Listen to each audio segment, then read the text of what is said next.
Hello po, good morning. Ayan. Saturday po ngayon. So kung mapapansin nyo, the rest ng team namin is nandito sa Sabella. Gawa ng syempre yung birdansa natin, tsaka yung Sotera halos patapos na.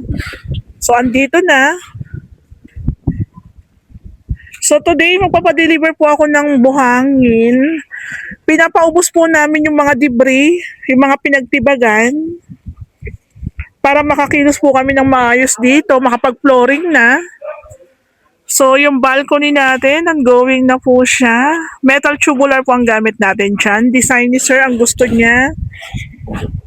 So, dito, pinipix na po nila yung harapan. Naka-deco stone po yan. Yung ibang materials nandito pa kay ma'am. Pag nakabuelo na kami, sunod na namin gagawin yung pinakaharapan din ni ma'am. Ayan. So, meron tayo ditong mga tanse para guide. Ayan. Tapos, ongoing tayo sa plastering. Yung dito nga po pala sa may front extension, naka-metal spandrel, padaan. Dito po pala sa, ayan, dito po sa front, metal spandrel ceiling. Kanina tinanong ko si Sir kung anong ilaw ang gagamitin dito. Ang suggest ko po yung bilog. Mas bet ko po yung bilog talaga kaysa sa square. Pero syempre, hindi naman po kasi lahat na nagpapagawa is pare-parehas ng gusto. Ayan. So dito, mag-order na lang po kami ng ilaw. Surface type pero bilog. Ayan siya. Parang 3, 6, 9, 11. 11 na piraso na ilaw para dito po sa may harapan. So medyo mahirap talagang kumilos gawa ng hindi ka naman pwedeng maglagay ng materyales sa ibang unit. So kami alam namin yan, talagang bawal yan. So imagine, materyales, paghahalo, mga debris, sama-sama. Ayan.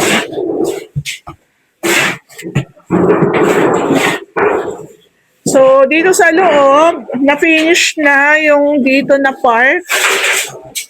Tapos dito yung kitchen. May mga tubo na tayong nilatag dyan. Ongoing plastering tayo. So, dito naman, actually, kay Sir, wala na akong budget. Kailangan kong mag-add, gawa ng sa tiles pa lang, umabot na tayo ng 100 plus. Tapos sa PVC, wala pa akong resibo dito. Tapos meron na po kaming mga na-add sa hardware. So I think kulang na po yung dalawang 200. Kulang na po yung 200.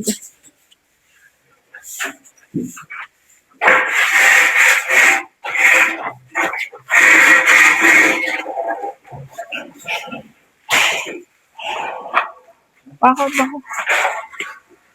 So dito sa taas,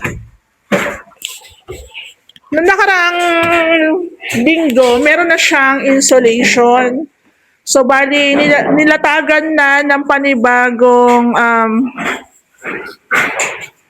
mga metal parings. Ayan. Tapos, wirings, nagpa-final na.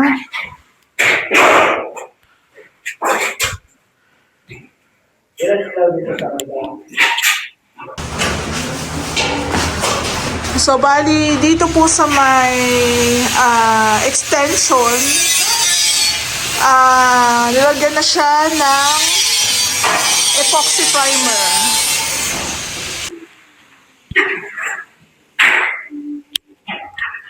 So, dito po sa may unit ni Sir, ayaw talaga mo nalagyan na siya ng epoxy primer. Tapos, waiting na lang kami sa in-order namin yero. Yung makapal kasi in-order talaga siya. So, 3 to 5 days. Baka next week yun dumating. So, maiko-continue na po itong ginagawa natin dito. Tapos dito po, wiring. So, gawin na yung wiring. So, dito yung ating laundry. Ayan. Yung laundry area po natin dito. Dito po yung pinaka-owning. Ayan. May owning tayo dito. So, ito na po yun.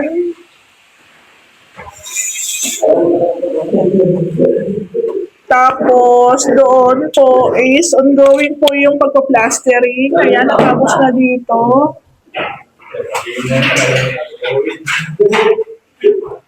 So, buti na lang, maganda yung weather natin, hindi umuulan.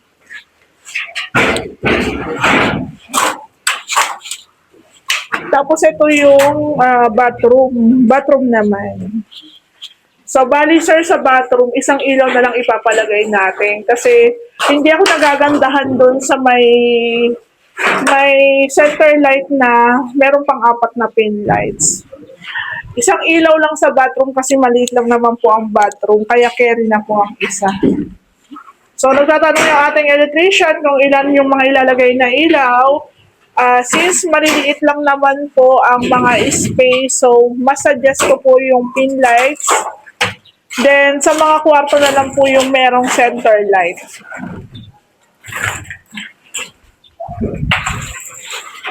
So, dito po, ongoing yung paggawa ng balcony. Ayan.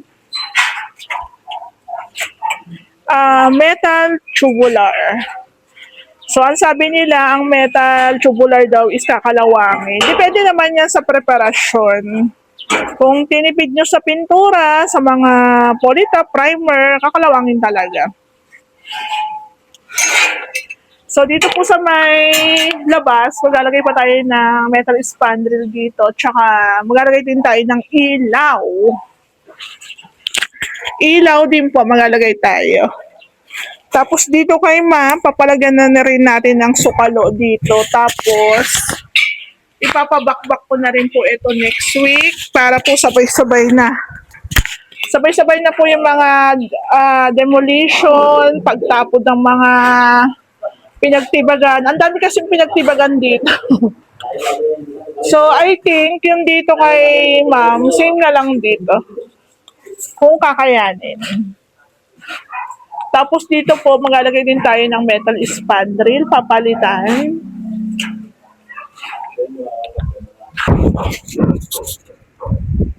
Hello po, good morning. Medyo mahangin lang. Nandito tayo sa Sabella today. Today is Saturday. Ayan. So, yung unit, dalawang unit po ito. So, nauna yung unit ni Sir, gawa ng, yung kay Ma'am, tinatambakan natin, tinatambakan natin ng mga materyales. So, dito kay Sir, medyo malinis na. Then, eto na lang naman yung mga ipapahakot. So, konti na lang yan. Tapos, mag-ukay kami dito. Same lang din po yung setup nung gate. Same lang din po dito. So, meron tayong roofing dito sa may harapan. Hanggang dito lang sa may unit mismo. Tapos dito open lang. Kasi gusto ng may-ari dito is open lang. Tapos dito, meron tayong gate. Sarado yung gate sa harapan pero meron silang gate access dito. So, dito po, medyo taas, pababa. So, malakas ang hangin. Yan na. Naglipara na yung buhok. So, dito po, ongoing na yung metal works. So, ito yung ating gate. Actually, ang may-ari po, meron na silang napiling design, kaya madali na lang siyang sundan. So, dito may mga nakaabang tayo na tubo para po yan sa trench drainage. Ayan. So, na-flooringan na rin po dito sa may harapan. And then, meron na rin po tayong ceiling. So, yung mga ilaw, tsaka na lang po natin siya ikakabit pag nasa accessories na tayo. So, medyo mataas yung kanilang gate. Parang nasa lagpas. Parang 2 meters lagpas. Parang ganun. O nasa 2 meters. So, dito po, meron na rin pong mga tiles. Baba, taas, may tiles na dito kay sir. Halos makukompleto. Pero yung mga pang painting works, wala pa. So, dito po sa loob, ayan ang itsura. Natapos na po yung ating resist ceiling. Ang suggestion ko sa may-ari dito, medyo lakihan o malawak yung ating ilaw. Gawa ng medyo malapad kasi siya. Ayan. So, meron na ako na order ang gusto ni Sir White. So, tingnan natin kung maganda siya. Actually, in-order ko siya sa TikTok. So, dito po yung bintana, nasarahan na. Yung isang bintana naman, open na. So, dito yung kitchen. Kitchen dito. Tapos dito, meron tayong abang para po sa center light. Pero mas maganda sana yung dalawa. So, dito po, meron tayong mga abang ng wirings, ng tubo. Then, na-flooring na rin po dito. Tapos dito, meron tayong bintana. Yan, bintana. Tapos dito yung lababo. Dito po yung lababo. Ayan, facing po doon. So, dito po, kwarto po dito. Kwarto. Ayan. So, kwarto, tinakpan yung bintana. Malaki siya, malaki siya. Tapos, meron tayong bintana dito. Then, doon, meron tayong uning. Tapos, meron tayong abang ng tubo doon dahil magkakaroon tayo ng kisame dito. Tapos, itong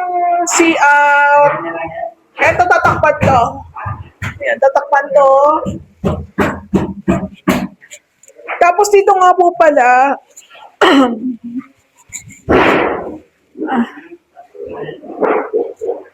yung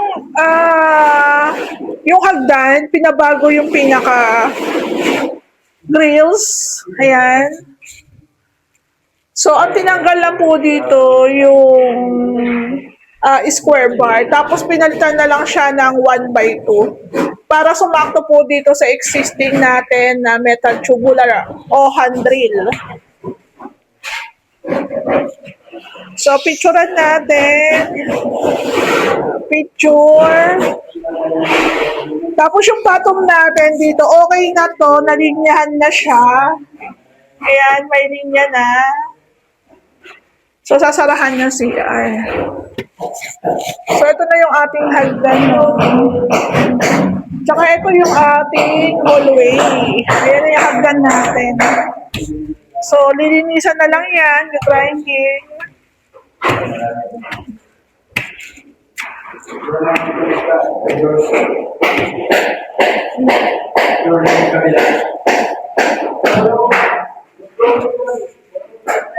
So, dito po sa unit ni Sir is nalagyan na po ng cement board.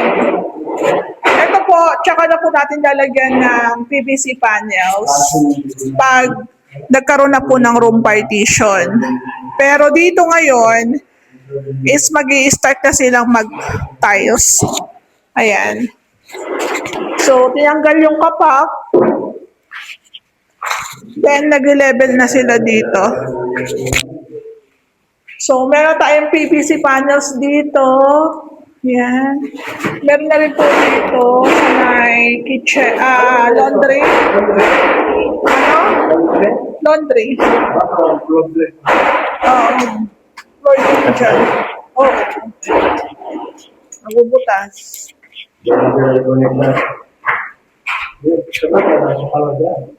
Lalagyan. Oh, sa halagyan talaga yan. Saan? Dito yung tubig.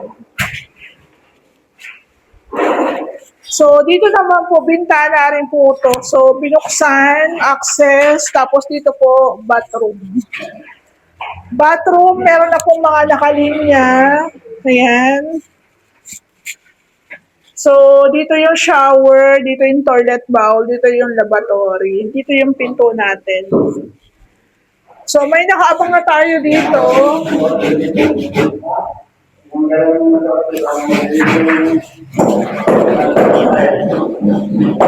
So, yung ibang part po is na privacy matters.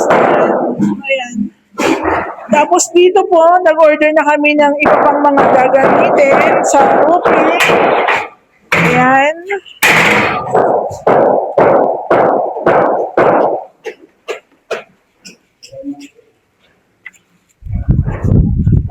So, yung yero po na ginamit namin dito, in-order po muna namin siya. Makapal po to, 0.6. Meron po kasi niyan 0.4, medyo pag tinapakan parang lulusot ka na. So, ito, made to order yan. So, ito na yung kay ma'am dito. Parang nabubuo na namin yung mga materyales. Tapos dito nga po pala, pakaganda ng gawa, di ba? Nalagyan na ng polytop, tapos napahiran na siya ng epoxy primer. So, ang kulang na lang nito is pintura. So, inuna namin siyang malagyan siya ng epoxy primer, gawa ng baka umulan, baka kalawangin. Ayan. So, may mga abang din tayo dito ng floor drain, ng tubig. Ayun. Tapos nga po pala sir, ang magiging finish ng ating wall, same na lang po dito. Kasi para parehas lang. Naka-wrap finish siya. So wrap finish po tayo sa extension. Ayan o.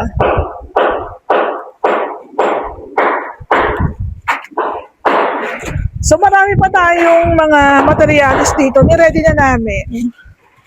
Dito nga po sa existing na kisame nila dito is parang cement board yan. So kung mapapansin nyo, kita na po yung mga dugtungan. So ang request ng may-ari, metal spandrel, balta ng metal spandrel. At the same time, naglagay po kami ng ilaw. Ayan, so naglagay tayo ng ilaw dyan. So, same din kay ma'am, maglalagay din po tayo ng metal spandrel dito. Ayan o, diba?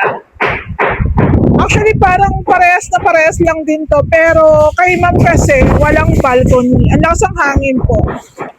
Walang balcony, pero sa setup, sa orientation ng design, halos parehas. So, may mga request si sir na ilaw. Ito, abang dito. May abang din doon, isa lang. So, not sure bakit isa lang dito, sir. Dapat dalawa, di ba? Ayan. So, yung kay ma'am naman, nabutasan na rin. So, mamaya lilipat ako doon. So, dito, mag-i-start na yung tiling works. So, nakaka-excite na. Ang lakas ng hangin. So, dito po, yung pinaka grills, kasi may hallway pa yan. So, ito, design po yan ni sir. Ayan po.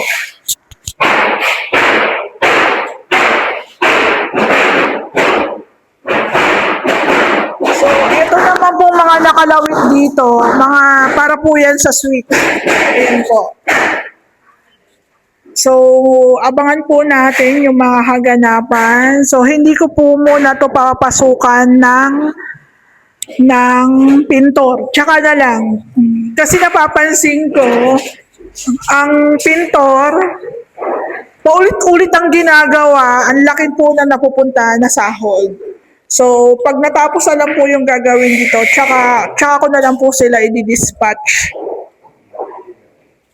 Kaya ganun po ang mangyayari. Wala munang pintor dito. So, wala nang boses. Actually, sa unit po nila, sir, meron na siyang masilya. Kaso, kapak. Meron na po siyang masilya. Tsaka meron na yata siyang flat primer. Kaso, ito nga po is kapak. So, ito po, malamang, i-scrape, tatanggalin. Gusto ko kasi pag gumawa dito ang pintor, isang gawaan na lang, hindi yung paulit-ulit. So, kung ang tatanungin, mas maganda talagang bird type na lang kaysa kung may mga existing. Kasi tulad yan, ipaparenovate din ng may-ari. Ayan, ang daming kapak ko.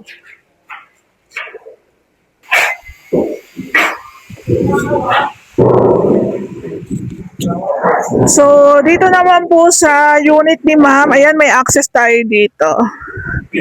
So, pasensya na ma'am at medyo hindi kami makagalaw ng maayos gawa ng marami po kasing materyales.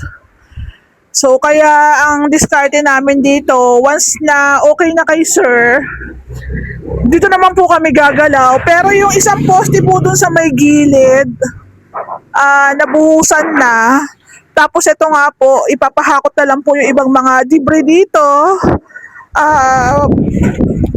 Luluwag na. So, halos same setup lang sila, sir, tsaka si ma'am. Dito lang din yung kitchen. So, dito nga po pala, since walang roofing dito, naglagay po kami ng canopy. So, dinugtong na lang po siya sa existing natin. So, canopy para po yung apias ng tubig, hindi naman siya dediretso dito. Pero, syempre, depende pa rin yan sa ulan kung saan siya pupunta. So, ayan, open dito kasi parang ang alam ko, magtatanim-tanim yata si Ma'am Garden. May garden dito. So, same lang kay sir, dito rin po yung kanyang lababo. So, tara, pasukin natin to. Ito yung deco stone. Tsaka na natin to ikakabit pag malinis na doon. Yung mga tiles, ibang tiles ni sir, tsaka ni ma'am nandito. Ito. So, yung iba, yung tiles ni ma'am meron na sa taas, meron na rin sa baba. So, tsaka na po natin muna i-install yung tiles. Once na natapos na po yung mga palitada, asintada. So, same lang dito po, kwarto din. So, same lang din po may open, lalagyan ng aircon. So, ganun lang. Tapos dito rin po. So, same lang. Dito tatakpan, tapos dito open din para access sa kitchen. So, ang CR natin, syempre, panghuli na rin muna yan. Dito rin kay ma'am, na-order na rin po yung mga metal tubular na gagamitin. Ganito po yung itsura nung grills. So, mas nagkaroon siya ng buhay nung 1x2 po ang ginamit. So, dito po sa second floor, nasinsil naman na to. So, nakaraan, andito po yung mga debris, napahakot na siya. Tapos, yung metal spandrel ni ma'am, para dito po sa kisame niya sa labas, naka-ready na rin. Tapos dito, ang open ni ma'am, papunta ng balcony. Ayan. Tapos dito po, meron tayong bathroom sa taas. So, ito po ang itsura niya. So, yung bintanang natakpan, mag-uuka po tayo dyan, siguro mga 60. Tapos, meron tayong nilagay dito na asintada. Kasi meron si ma'am design sa bathroom. So, yun. Kailangan pa itong palitadahan. Tapos, yung mga kisame na yan, tatanggalin. Iti-check po yung leaks. Kasi may leaks, buti na lang ang leaks na punta sa CR. So, Pero iti-check po natin yan, hindi pwedeng hindi. Tapos dito po yung pinto. So, merong hallway na nakakonect yan dito. Ayan. Connected siya dito.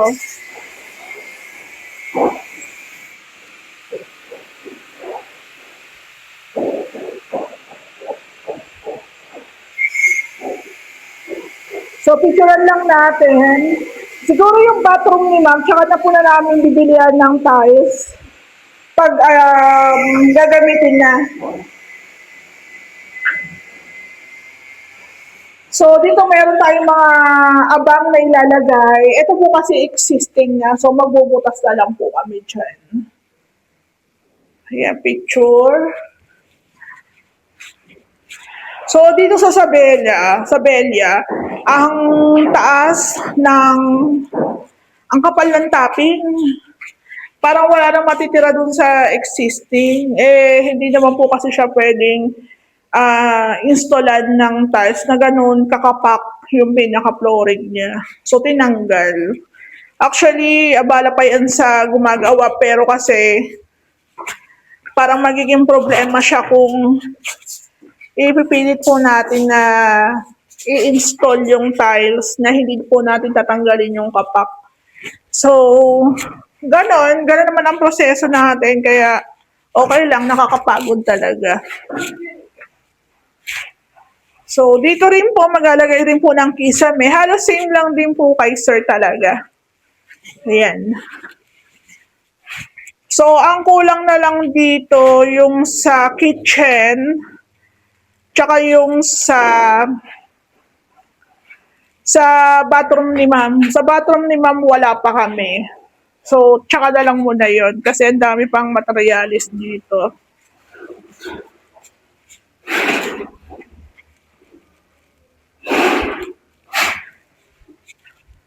So, ito pong pader. Same lang po ito dun sa existing. Naka-finish since exposed po siya. So, yun naman po kasi ang itsura ng bahay. So, ibabagay lang na naka-finish.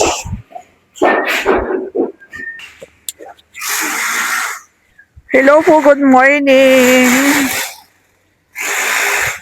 Today is Wednesday. Ayan, update tayo. Dahil meron kami mga dinalang ilaw.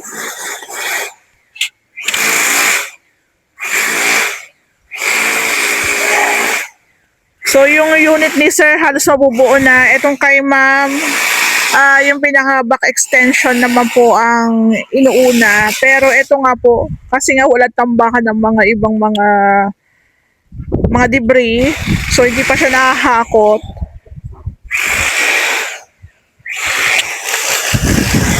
So, update tayo.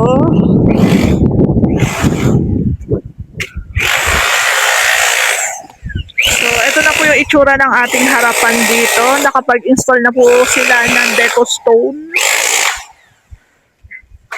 Yung deco stone natin, ayan. So, meron tayo nakaabang na ilaw dyan. I mean, para sa ilaw. So, actually, dalawang unit parehas lang siya ng deco stone.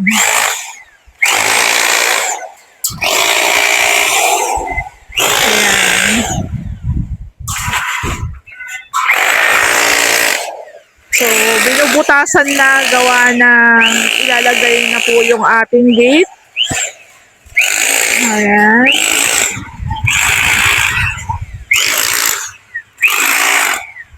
So, ganito po talaga yung pinaka-plano dito. Hindi nakasagad yung pinaka-slab o balcony.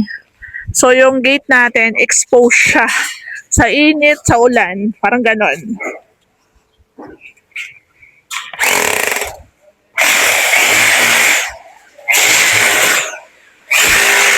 So, yung gate natin, ayan, ongoing.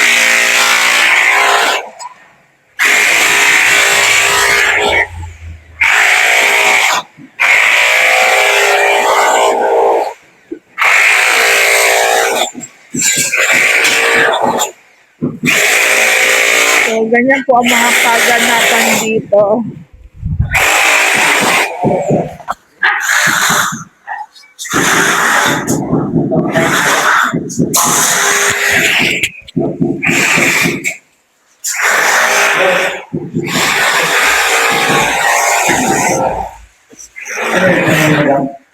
Para kasing parehas yan dito.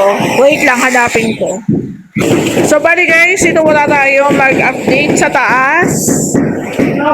Dahil medyo maingay pa dun sa baba. So, dito po sa second floor, sa unit ni Sir, kagandahan dito, naitaas po namin yung pinaka-kisame. Ayan.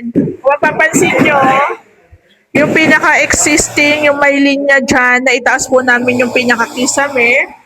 Which is maganda kasi syempre, alam nyo na, yung init, di ba? Hindi masyadong bababa kung mababa yung kisame. So, dito, nagli-laser na si Ray para i-level yung room partition. So, ang team naman natin ay nakapag-install na ng tiles. Ayan, 60 by 60 po yan.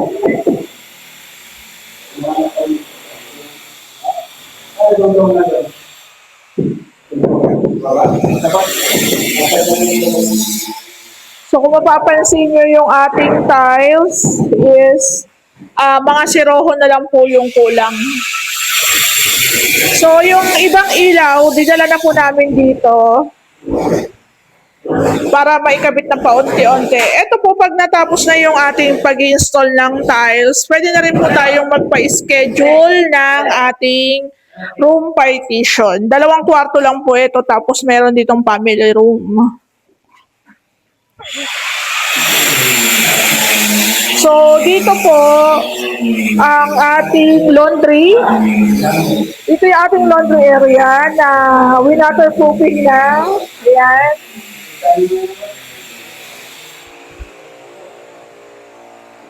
So, meron tayong open dito para alam niyo yon, may ventilation pa rin kasi ito po is laundry area. Laundry area pero naka-PVC panels, di ba? Pang mayaman talaga. So, dito, laundry area, naglagay po tayo ng sukalo. Ayan. Then, lalagyan din po ng tiles yan. Tapos dito po yung bathroom sa second floor. Ayan, nilagyan din po yan ng waterproofing.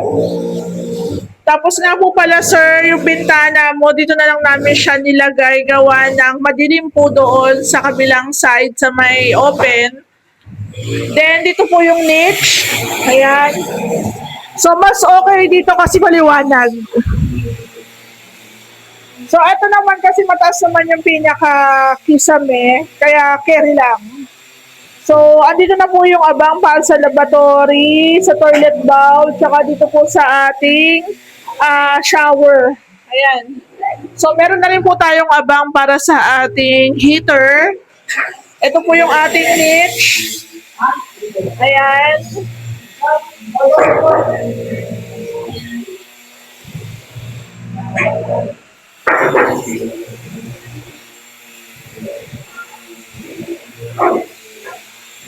So, kailangan lang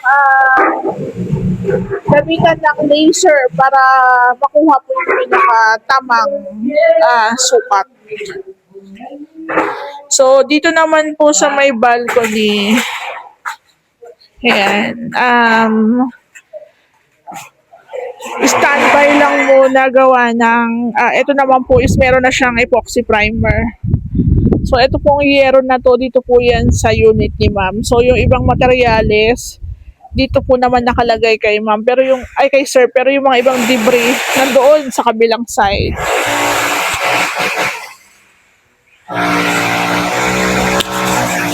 So, dito nga po pala nag-order na ako ng ilaw. White din, parehas po dun sa baba.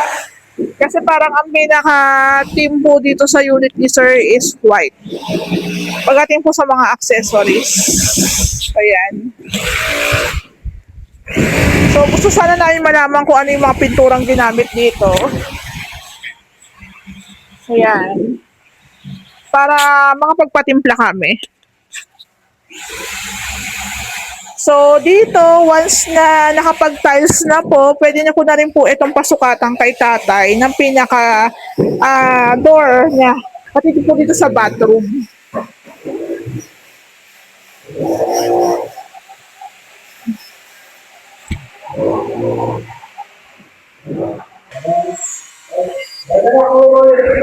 Ito naman po yung sa unit ni ma'am.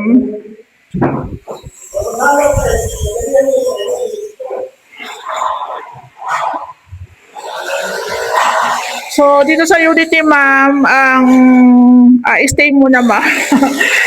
Kasi, parang, meron po kasi gumalaw pag ang daming mga gamit.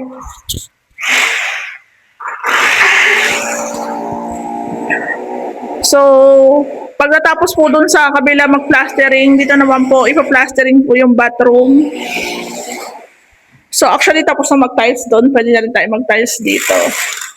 So, yung bathroom, lalagyan po muna yan ng sukalo.